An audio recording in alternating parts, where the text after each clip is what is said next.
Сәлеметсіңдер ме балалар? Бүгін біз сендермен түйе тақырыбында диктант жазатын боламыз. Диктантты қатесіз, көркем етіп жазу үшін мұқият тыңдаңдар. Адамдар түйені ертеден бері көлік ретінде пайдаланады. Ол шөл даланың ең төзімді көлігі. Түйе алыс жолдарға өте шыдамды. Көп уақыт су ішпей жүре береді. Түйемен адамдар жүктерін тасиды. Оның сүті қою болады. Түйенің сүтінен шұбат жасап ішеді. Адамдар түйені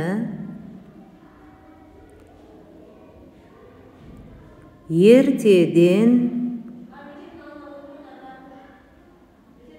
бері көлік ретінде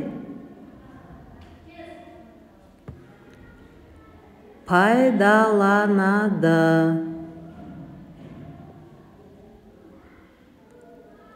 Ол шөл даланың ең төзімді көлігі. Сөйлем аяқталды. Түйе алыс жолдарға өте шыдамды. Көп уақыт су ішпей жүре береді. Түйемен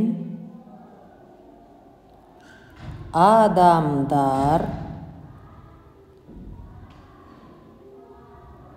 жүктерін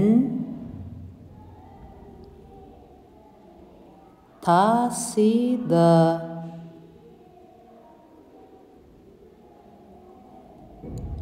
Оның сүті қою болады.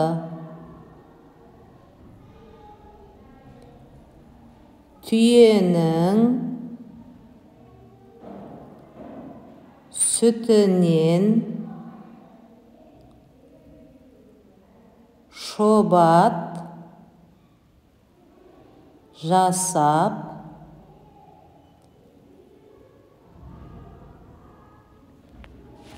ішеді.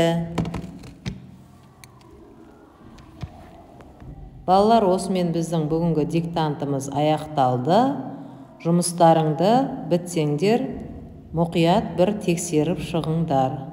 Рахмет сендерге.